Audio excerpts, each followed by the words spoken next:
Okay, Thibaud, the floor is yours. Thank you very much, Mary. Thank you very much for organizing these events, which I always look forward to. Um, this is a paper that I've been writing with Isabelle Angeli since this summer, which is a very interesting process because a couple of the phenomena that we're looking at in this paper actually change throughout the period of writing, which I believe is something that we've all perhaps experienced lately. So initially the puzzle wasn't this, but this is the state of things as it is today. Today, regarding public health policy and especially health threats management, we've had several institutional developments since the beginning of the outbreak. And very specifically, there has been a proposal of the European Commission that was presented on 11th November of last year on the management of health threats in the EU. And at the very core of this proposal, there was a change in the role of the European Centre for Disease Prevention and Control, the ECDC, which I believe most of you are familiar with now.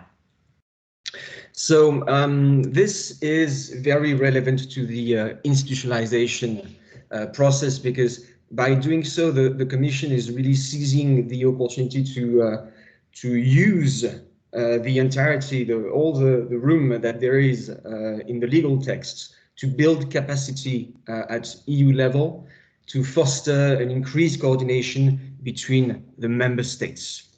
So this is actually a development, institutional development that is quite important for the institutionalization of health threats management. Why is it so important? Simply because health threats management since the SARS crisis has had a very peculiar type of governance. What we see since over the last 15 years, the way it was working was very peculiar because of the distinction between risk management and risk assessment. So to give you an idea, at EU level, it was only a matter of coordinating member states anyway, and things were very much separated with, on the one hand, the ECDC only able to provide risk assessment, to use epidemiological intelligence to do so, and to harmonize surveillance. As soon as things get into the realm of risk management, this is not anymore the prerogative of the ECDC. The European Commission, the Health Security Committee that gathers member states at the level of ministries with representatives from different ministries and sometimes agencies in some very specific cases. They are the ones really handling the coordination of risk management. And over the last 15 years, this distinction has been extremely important, especially in the way the ECDC could or not advise member states.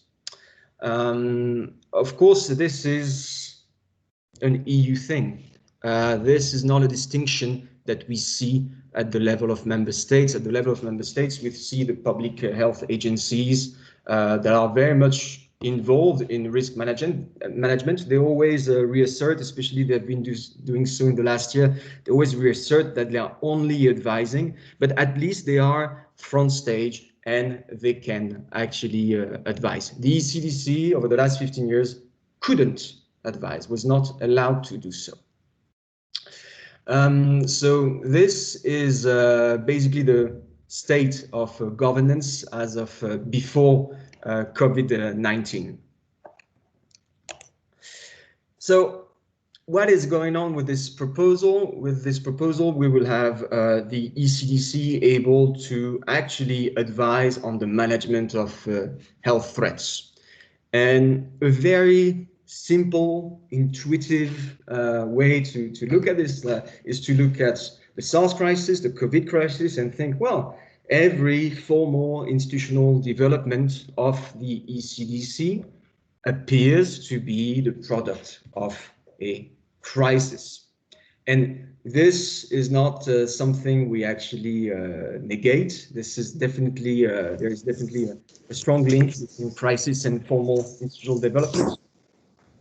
This is also supported by the literature. Crises in general, they foster institutionalization, specifically in public health policy, a form of formal institutionalization. And so simply because crises widen the field of possibilities and they bring opportunities, occasions for change.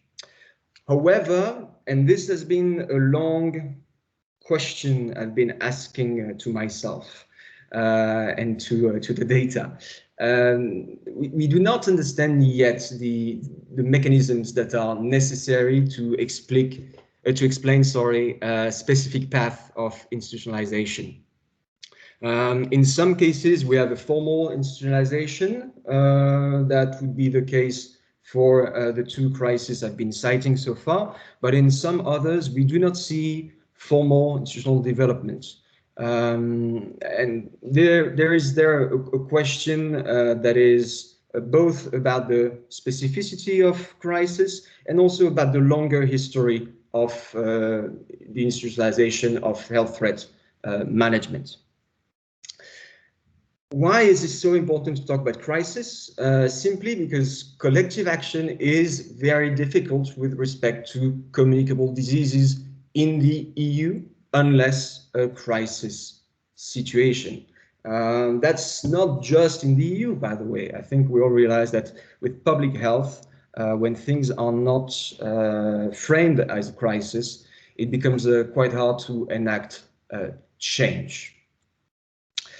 What is, however, really interesting about the COVID-19 crisis is that throughout this crisis and throughout the last year, the ECDC has routinely crossed the fine line between risk assessment and risk management. And therefore, what we have in front of our eyes right now is really the evidence of a change in practice that went through the whole year of 2020. And now this change of practice is sort of enacted or sanctioned by the proposal put forward by the Commission. So our argument is fairly straightforward, is that crises play the role of catalysts for gradual institutional innovation. Crises are not responsible for big bangs in terms of institutionalization. They actually provide punctuations in those domains such as public health that have a high level of formal constraints. And the question we ask in this paper is, to what extent has the COVID-19 crisis the potential to act as a catalyst and further accelerate this institutionalization process? Why the potential? Simply because we want to be careful. Right now, we only have a proposal of the Commission. This proposal is likely to pass. I'm not too afraid that it doesn't pass, but it's just to be very precise on this. So, looking at the literature on crisis, gradual change, since we are not expecting a big bang that completely disrupts from one day to the other.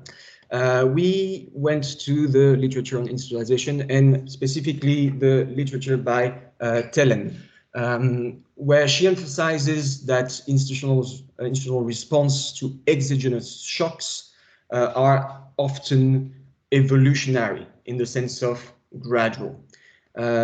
Crises are opportunities for change, but here we see them more as opportunities for institutional renegotiation, and therefore this change will always be quite limited and will also most likely build on the past. on the past. Sorry. So in Telen's framework, we have 4 pathways for institutional change.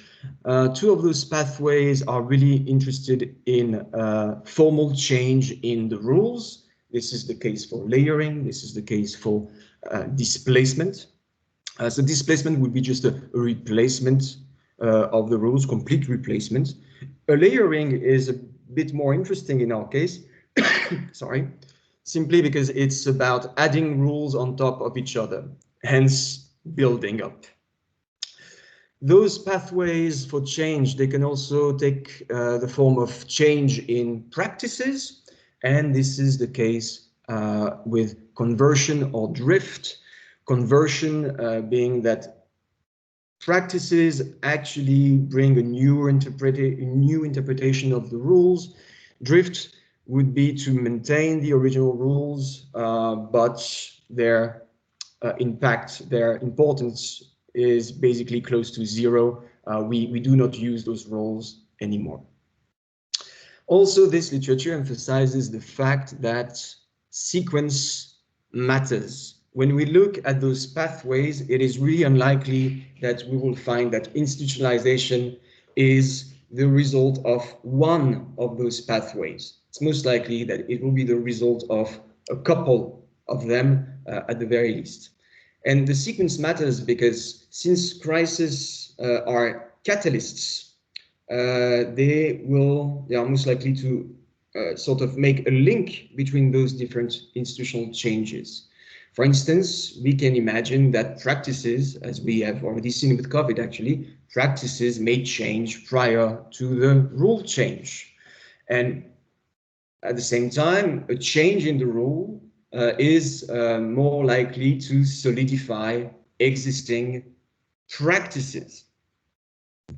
So the evidence we have in our study, they show that there are 2 forms of institutional change at play in this process since the very beginning. We find that the creation of the ECDC is the result of a rule layering post-SARS crisis.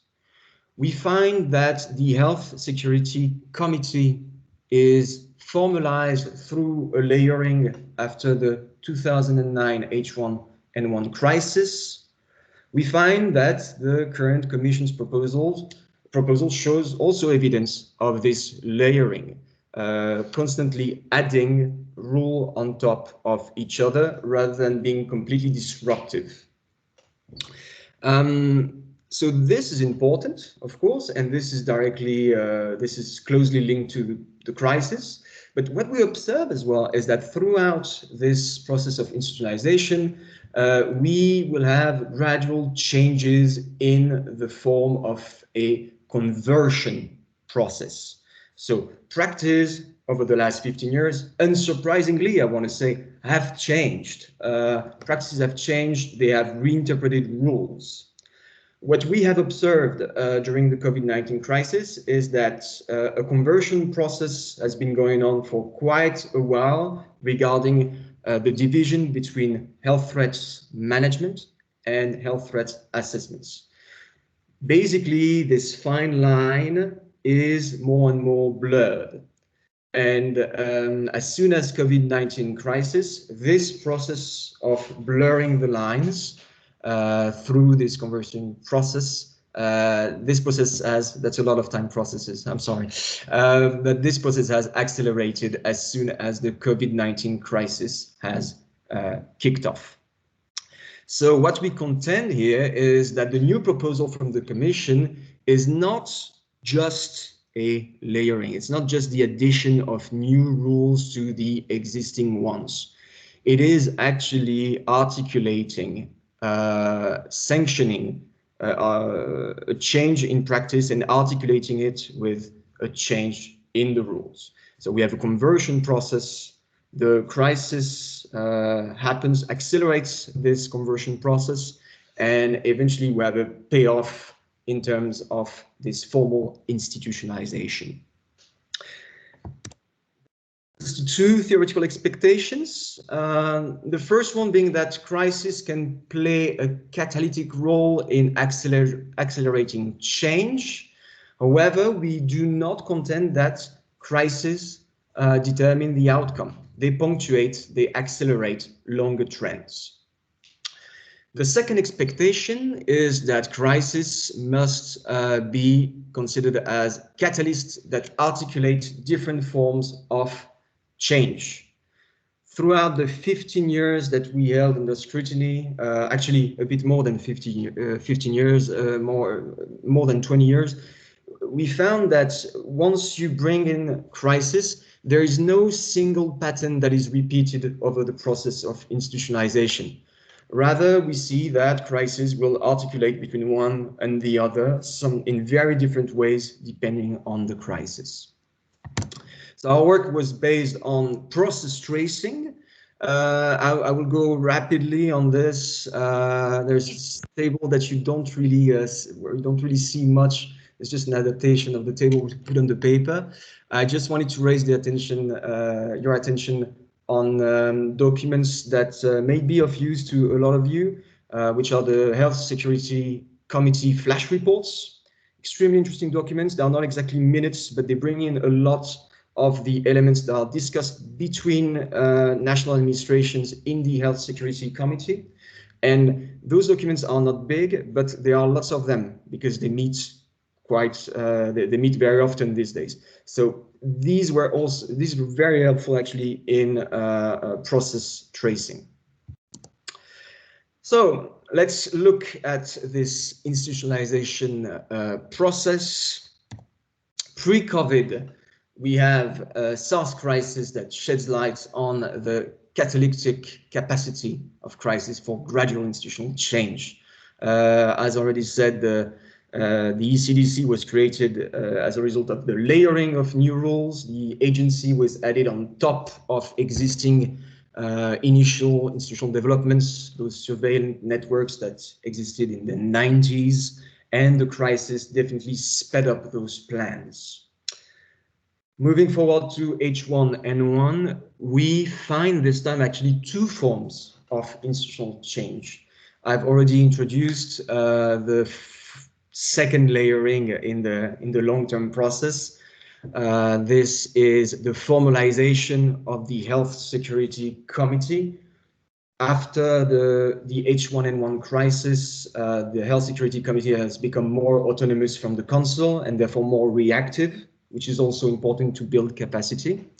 But we also found that during the crisis, we have had an informal change in the form of a conversion in the practices regarding measures of management for the ECDC. During the H1N1 crisis, in spite of being barred from dealing with risk management, the ECDC eventually was involved in the also crucial question of vaccines. So as soon as H1N1 kicked off, almost as soon as, this fine line between risk management and risk assessment was already blurred, but only at the level of practices. And since then, the ECDC has remained actually quite involved in vaccine strategies and has been quite proactive on that front. Now, for the COVID-19 sequence, we have divided the last year, or so to speak, the last year in 4 different parts. As soon as the crisis kicks in, we have the ECDC, and we see that between H1N1 and COVID-19, there is a stark difference. I won't develop it too much because I'm already taking a lot of time, but there's already a stark difference in the way they approach the issue and the way they even discuss with the HSC. And the ECDC develops advice on management measures, which should be a huge no-no according to the legal texts. When Europe, the whole of Europe, entered some sort of domino-like lockdowns, this was done after the ECDC had presented different scenarios for containment. And most European countries were actually in the worst scenario possible already. So that was a way to phrase advice and advice that would be palatable. And eventually, even though it didn't look very coordinated, eventually was very much stemmed from the example of some member states who followed that advice first. Around the same time, actually, it's not just about containment. Between March and June 2020, the ECDC starts to be very active on vaccination plan that we knew already, that was possible before, but also on PPE procurement, on testing strategies, and surprisingly, on justice and home affairs. Surprisingly, not for us as citizens who went through the crisis, but surprisingly for us as researchers, simply because justice and home affairs is very far removed in terms of competencies from the ECDC, and yet ECDC was invited at the table to some meetings to discuss its take on closing borders. And the ECDC was never, by the way, in favor of closing borders. And we've seen that in spite of having this reflex at first, member states have since then reconsidered closing borders as a way to mitigate the strategy, as a strategy to mitigate, sorry. And finally, in the last period of time, we have had many proposals from member states, but also the Commission kind of touching upon this issue to eventually bring about this formal proposal that in fine is really sanctioning a long process of conversion that was accelerated by the crisis. So as a way to conclude, so we've seen that SARS evidences the catalytic capacity of crisis. We've seen that H1N1 emphasizes, the case for H1N1 emphasizes the idea that there will be change in practices happening during a crisis. COVID-19 is actually showing both. We have an acceleration of this conversion that started with H1N1, touching completely uncharted territories. Today, and as someone who wrote his PhD thesis on the ECDC, it's actually pretty impressive to notice this. Today, the fine line between risk assessment and risk management appears irrelevant or perhaps even obsolete. The change in practice is also evidencing a change in mindset on the side of member states, the Commission and the ECDC itself. And this process of layering, even though it hasn't happened yet, is very likely to happen, just only for a matter of also showing that change and the seriousness of the pandemic is something that is taken into account by the EU, and is something the EU is now trying to act on. So that's it for my presentation. Thank you very much. Okay, thank you very much, Thibaud. I'll just stop the recording now.